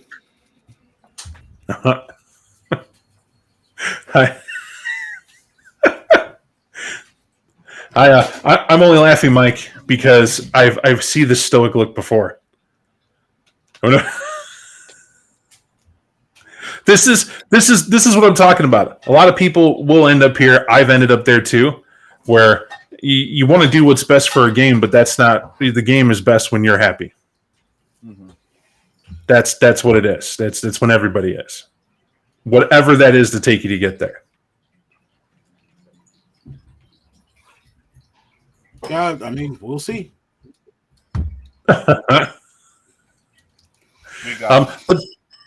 But talk it out, Mike. That's a lot of tension I could see in your face, man. What you feeling? I said what I had to say. I said it when I was first talking about the concept. Right? I'm actively working on recognizing a pitfall ahead of time at the point of character creation and deciding whether or not the juice is worth the squeeze as a player.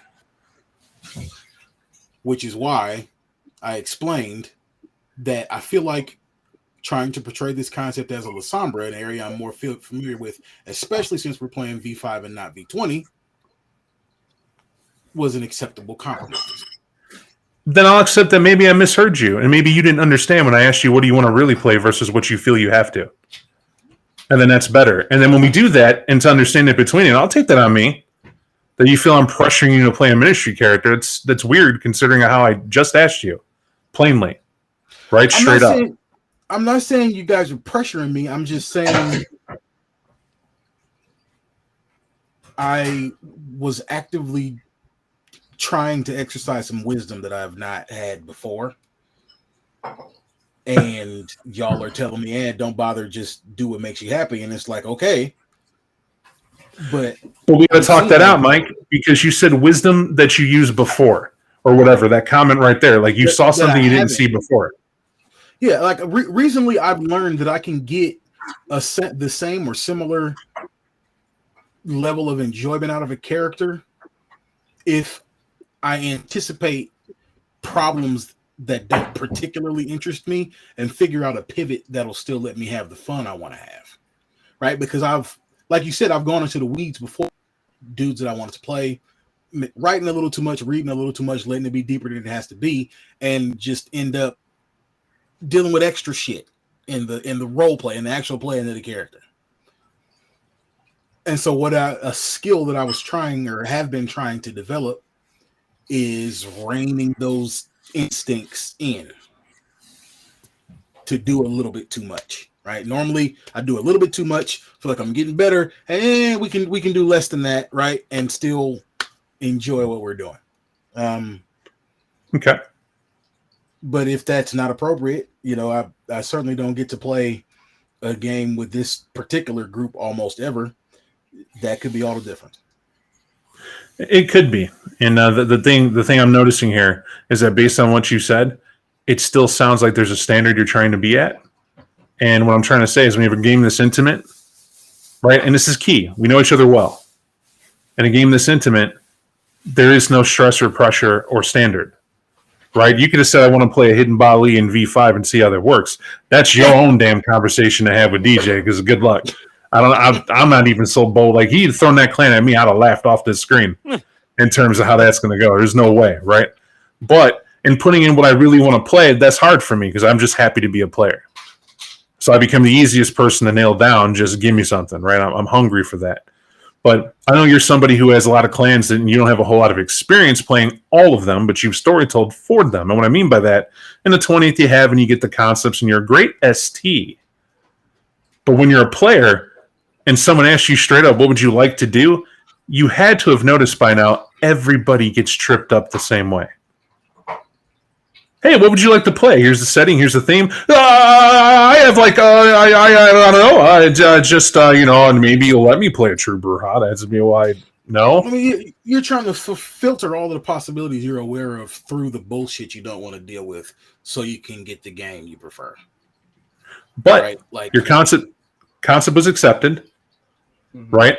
That was agreed to, and then you were asked what clan you wanted to play most, and of the one that was thrown out. He just asked for a reason behind it because he's trying to build a plot for it. Immediately, for all that we throw out, he's trying to take notes on it. And part of that note hiccup is that he has to take down, are you experienced with the clan or do you need help with it? And you identified that you will need help. So he can't go into an in-depth advanced plot immediately. He's going to show you what they're about, and that's a learning process. But he also has to take on the challenge, but you're the sheriff. That's an experienced role. Mike, the player, can handle being a sheriff, but you're a ministry member. But maybe you're a ministry member who didn't get that deep into the clan, and maybe now your plot is the clan's going to come asking you to do more. And now that we're focused on the game, he can do that. And that's perfectly acceptable. But that is just in one way, one of many, that he could take to help you start learning about that clan. That's learning as you play it, which is a breath of fresh air for you. And I know you're going to turn around and go and read about the ministry and the ins and outs and blah, blah, blah, blah, blah. But DJ is still going to go through with it with you so you can feel it out as you experience it and play it to the character to apply it. Because that's anybody. But Mike, the process I'm using is the process you use with your own players. And I've seen it. Don't worry about all this over here and what I'm not going to accept and not. Tell me the joy and the joy target, and I'll help you get there. And that's what we just did, and that's all we're doing. Mm-hmm. And also remember as well, because one of the things that they speak about, not only in V5, but I think in more recent role-playing games, is remember that I am a player too, right? Even though I'm the one telling the story and that's my aspect of being the player, I too have to work with you guys about my contribution to the game as well in terms of the characters, or in this case, helping out my fellow players get maximum enjoyment. Right? So in that case, that's the reason why we also go through it, because much like Bob said, the reason I don't bat an eye to Brendan just wanted to be venture. Brendan feels very secure in what he's doing. Good. Then I know because he feels secure in what he's saying, let him rock, because he's going to rock it in that particular fashion. And if you want to do something, and that's why every time I play a new character, I'm like, give me something I haven't played before, because it's the fun of finding it out. And if we trip up, we all trip up together. But you know what? We all have fun doing it. And that's the whole point of getting together. And then next game, we're like, yo, that was a pretty interesting scene. Maybe next time I'll do something different with my character. But that's just to kind of let you know you're in safe hands. That's all. But speaking of safe hands, though, this is where you should actually start to worry, or I shouldn't even say worry, but this is actually the chronicle tenets, which are important, right? Because this is what will glue you guys together, that you actually have something to stick to without hopefully biting each other in the ass, so to speak. Any ideas, folks? Well, You want to go with I don't don'ts or know. we want to go with do's? I was there. You go. You read my mind. What was I'd that, rather go Bob? with dues. Dues. What you want to do then? Well, now I said that on the spot. Now I feel pressured. No, the I ain't heard from you, Brennan. Let's go. okay, one chronicle tenant from all the players. I think that's fair. What I want us to do is I want us to all be like working together. I don't want there to be like no backstabbing. Is that acceptable? It's like it goes more. It's like let's say, Mike, that the two of us are at, say, like a Waffle House or a Denny's at 2 a.m. and we know there's a psycho killer in the walk-in freezer. One of us doesn't just walk away. Can we agree to that? Very yes. non-specific. Yep. There was a reason that happened. That very non-specific chronicle tenant that totally isn't something I'm dragging up from 3 years ago. So we will not abandon each other at a Waffle House or Denny's when a psycho killer is present. I didn't know he was there, first of all, and second of all, it was an IHOP. Okay, an IHOP. Thank you. So how would you like to phrase that, Brennan? Don't abandon one another. Loyalty. Loyalty. Okay, loyalty. Because I think it goes beyond that. The problem of one is the problem of all. I don't know about that. Here's why I like loyalty.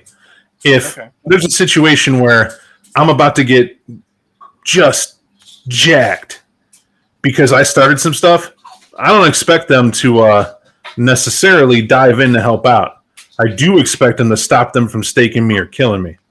Mm-hmm, mm-hmm. Right? And that's your mouth gets you in trouble. You write checks your body can't cash. However you want to put it. That's the way to go. But there's limits to it, right? And that's because I think that's rational and acceptable. I mean, that's what people do in real life anyway. For all that people talk about, you jump my boy, you don't just take on him, you take on everybody. Really, it's a bunch of shit talk. Because as your boy's getting his ass beat, or even if he's winning the fight, you're just trying to keep people from jumping in on top of him. Because you're weird, and that's a thing people do. However, it's not a thing animals do. You know what I mean? I want to bring that up. That tenet's going to be real hard in terms to follow as I think of instinct, or I think of low humanity, or it's us versus them, and we're predators. This isn't push fights. If someone's going to get that serious, we have to understand what that is. And you're in it to win it. It's to the hilt or it's not. So when we talk about loyalty, that's how I'm going to define it. There's something that keeps us together, and I even have that. I like it. It keeps me in the up and up. I appreciate that one. But that's Brennan's. Brennan thought of that whole, so we gotta at least think of one each, Mike. That's only fair. One that I like, and it's related to loyalty. You could phrase it as no half measures or finish the job. And by that I mean,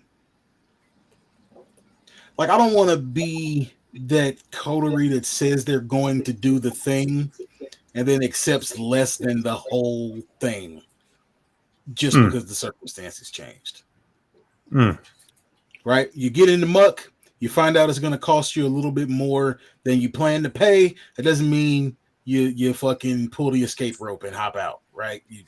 We're going to finish what we came here to do, really regardless of the situation. That could be dinner with the prince, right? But related to loyalty, we come in together, we leave together, but also we don't leave till the job is done. So follow through, commitment. Yep. Yeah. Okay.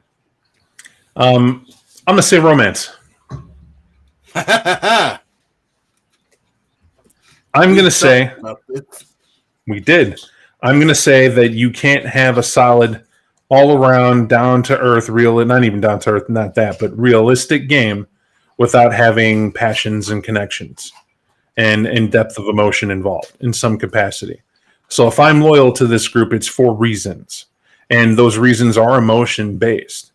And it could be that we grew up together, or I was mentored through. And by the way, that's the act I'm going to go through, and I'll just jump to that because that's the romance one. And why I'm saying it is because I want it to be my character was left on the street as is. I could have been killed. I was taken under the sheriff's wing and was looked after to kind of get my feet wet as they're still looking for my sire. I've been in that state for so long that Brennan's already showed me the ropes, and that's what it is. But the problem is I'm somebody whose instincts are very different, and it's very hard to figure it out. So I had to learn what it is I do and don't. And where it was funny to talk with the aspect of being, I don't know why, but I see this guy and why he's that way is because he hasn't turned right. Right? There's a direction he hasn't gone. And there's something we're trying to instill in him. And he's a deputy because the title was given to him because you need to give a reason why I'm not on ice somewhere. And it's probably because I'm real freaking useful in some capacity, or more importantly, something of you is reflected in me and of what I'm trying to do. Mike, you said investigative hedonist. My guy's a teacher. He loves knowledge. He loves the fact of applying thought before deed. However, his instincts jump quite a bit. And he doesn't have, well, he has remorse, but to dwell on guilt is to be stuck in a prison of the mind. And I'm already playing the character, but that's something he believes in, which is very dangerous because logically that makes a lot of sense. But that is where we get into our relationship, right? Hey, I feel for the guy and da-da-da-da. But you're a hedonist who had to learn limitation. How is this different? I'm going to be somebody given into being a white if I don't learn the limitation. Know when to feed and when to stop. Know how to clean it up and how to do it. I'm not saying I'm a chilled. I definitely have my method, but it's unique for me as an experienced player to come up with a feeding method that warranted being taught by somebody. That this is where I'm at now with the handicap that he suffers for what he is. On the flip, for Brennan, it's the forensic half. I like to learn. Brennan likes to talk. How weird would it be that I'm covered in blood?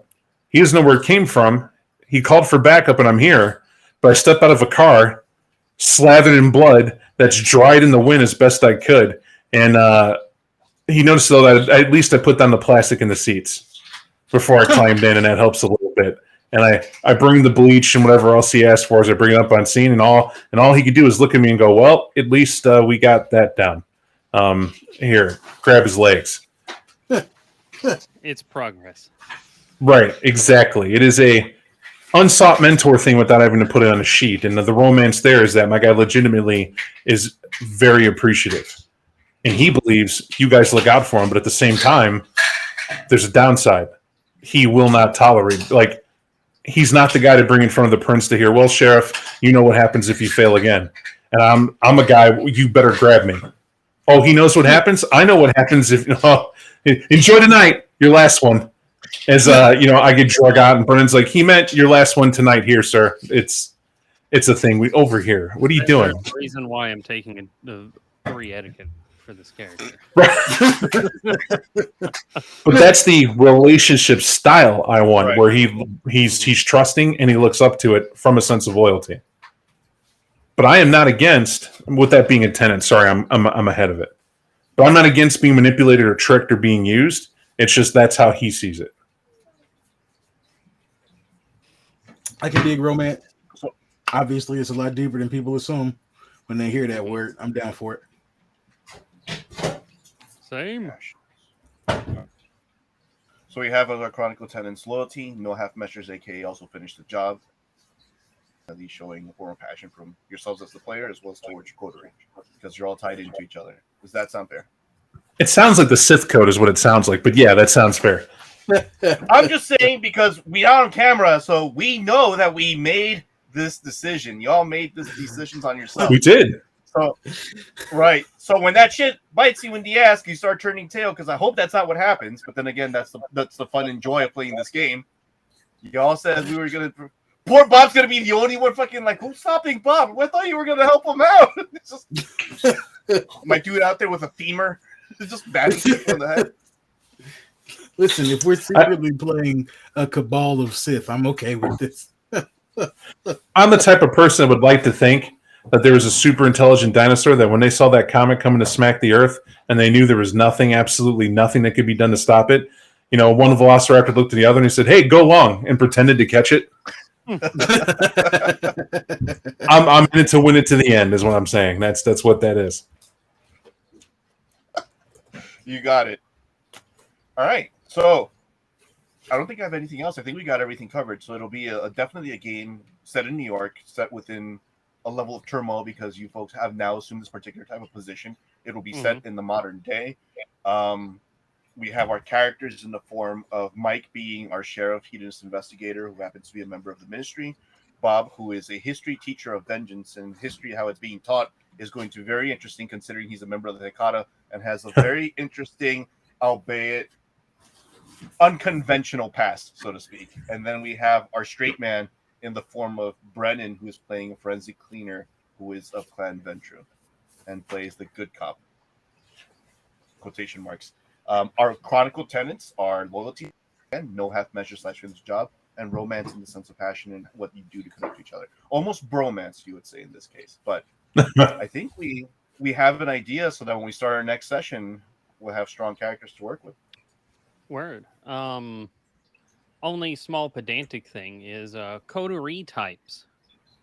There's one that's pretty much this, the Watchman coterie, or do we even want to bother with coterie types? That is Done. Okay. If you're already researching that and you said the Watchman coterie, done. I'm happy with it. Sure. I don't remember any of the coterie types in more than very, very broad strokes. It's the Watchman coterie, just to preface it, because it's probably other people who see this will have that thought too. The Watchman coterie, if memory serves, that's the one that looks out in the city. They look at specific domains to protect it and look after it. Yeah, that's what it. Yes. Mm-hmm. Gives us little small things and also coterie or Camarilla status of 2. But I'll put that on like a note. There's a nice little coterie sheet that's available on Drive-Thru RPG. I'll just write that up and throw it at y'all. Delicious. I love all of this. I am excited. Yes. About all of you, but I am very excited. I'm excited to see what type of craziness Africa, because now you gave me a lot to think about. Let me live out the game that Bob and I shared once that we never got to see the completion, but yes, it'll be beautiful. I'm gonna enjoy it a lot. It's a challenge, and I always love that. I have very much interest in those, so that's a good thing. With that, DJ, do you have anything else you want to add, or are we good? No, I think we're good. The only thing I would say is off the camera as well, so that people in the audience know, it's always a good thing to also set a limit of when to receive your sheets, right? Because you always want to make sure your people work together to create characters. Gents will work together. Hopefully before the end of next week, we'll have our characters all set up, which gives me enough time to then create everything. Of course, because it is V5, touchstones will be important. And I do love that about it because we get to showcase every character's own aspect and what they have to deal with personally, on top of the fact of the stuff they have to deal with as being vampires in a coterie. That's going to be so much fun. Bob, you always send me too. All right, everybody. Thank you. We hope you tune in again and catch up, and whenever you do digest this and enjoy it. And I hope this example serves you to help you and understand it's not a frustrating process, and it can have complications. But if you saw anything here today, do not leave your storyteller to be the one to help adjudicate a fellow peer. And I don't mean they can't step in, but I mean leave them neutral. If you're a peer at the table trying to figure out why someone wants to play something or won't, like for me, heartfelt, I respect Mike to death. I'm taking on a challenge of something new. I just wanted him to play something that's a challenge for him too, because I know he likes that as well, and we'll all work together to make it fun. Brennan Ventru, I want to see him play this. It's already a challenge. I've got an idea that's going to add it in here, and we can continue this discussion off camera if it has to be. So, but real quick. There was an old Ventru prince of New York City, right, that had a very, very specific way of defending her territory, which was effectively mass embracing and throwing those children back at the Sabbat It was okayed by the Camarilla higher ups. I would like to propose that I play one of these children. But you might be thinking, well, that would make you older. That would make you higher up. Oh, nay, nay. No, nay, nay. I propose that I was embraced in 1998, the year before she was killed. And I want to take that. I want to take that Loden family merit. That's like the black sheep of the family, or like the baby of the family, where it's like, no. all right, it's like I was embraced and brought out, and it's that like, what is that meme thing where it's like someone runs in and hands him a gun. It's like no time to explain. Get in the car. I'm like, what is happening? And that was my experience in the New York War. I dig do it. see Brennan has chosen hard mode. Okay, we got this. It's gonna be fun and interesting. I like it. Clown car. I like it. That also adds further as to why we're together. I mean, in that regard.